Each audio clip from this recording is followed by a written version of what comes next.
We have liftoff in 5, 4, 3, 2, 1.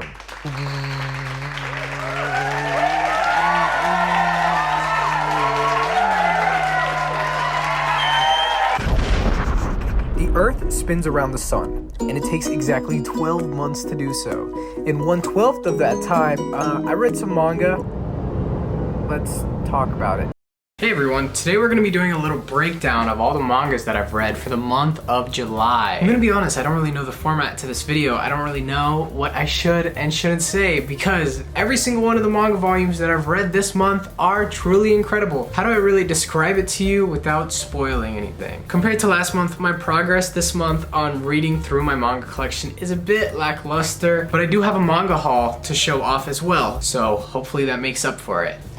Starting off, in my previous video I had spoken about how I was reading through 20th Century Boys. I had just finished the first volume, and now pretty much every single volume I've read this month is about 20th Century Boys. Today is going to be a 20th Century Boys like appreciation post video because this series is fucking good. This is volume 2. I started this off probably around the middle of this month. I've been very busy. In this story, Kenji and his friend group, when they were growing up, they were talking about how they had dreams that one day they would go on, fight crime, and save the world. And they wrote down all of their thoughts and ideas into this book called the Book of Prophecy. Well, one day when they were really young, someone who knew about this story thought, this is a really great story. And when I grow up, I'm gonna turn into the villain to kind of push Kenji to be the hero. That's at least my interpretation of it, because shit starts going down. It's about 30 years in the future now. All the kids have grown up.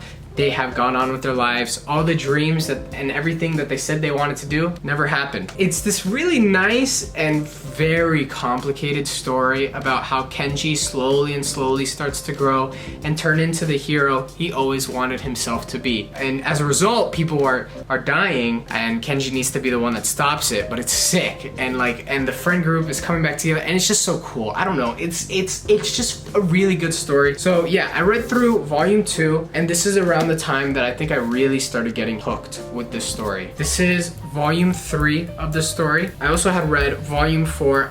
This is the issue here. I would want to speak about what I really liked in each one of these volumes, but it's spoilers, and I really don't want to do that. I'm eventually going to do a deep dive on my channel about 20th Century Boys because it's really rapidly becoming one of my favorite mangas of all time. Some of my friends think I'm talking even more enthusiastically about this series than my actual all-time favorite, which is One Piece, which is genuinely mind-boggling to think about. For the longest time, I only owned the first 5 volumes. This is volume number 5. We're gonna do a quick little transition over to the manga haul because I want to talk about more of the books that I read, but the manga haul involves those books, and I think it's just a nice way to break up this video a little.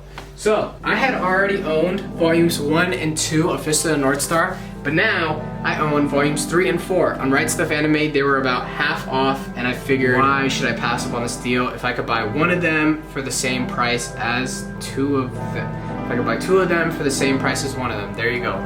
Sorry, fuck. So yeah, I had bought in Fist of the North Star, and then I bought the rest of 20th Century Boys. So as you can see, we have volume 6. This is one of my personal favorite volumes currently in the series. I think this volume is outstanding, and the ending is crazy. I 100% recommend people to start reading this series. Volume 6, I had finished this, and currently I was in the middle of reading volume 7. So I have about 4 or 5 more volumes to go. But I'm already like, wow. My expectations for the series, I really hope that it sticks the landing. There's a lot of buildup, there's a lot of plot lines, there's a lot of loose ends, there's a lot of things I still need answered in this story. I've been recommending it to all my friends, and you guys are my friends too.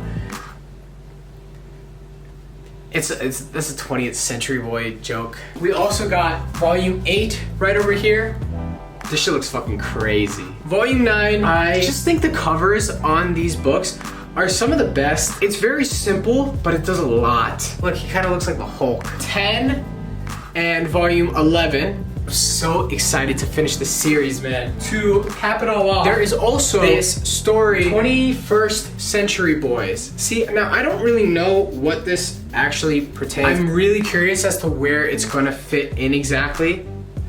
maybe it'll tell the story from the villain's perspective. That's kind of what I'm assuming, what I'm guessing. We're gonna have to see. I just love how intertwined everything is, and I genuinely believe that this is going to be a banger and the perfect ending to this phenomenal series. Anyway, adios guys. Thank you for watching. Read 20th Century Boys, please.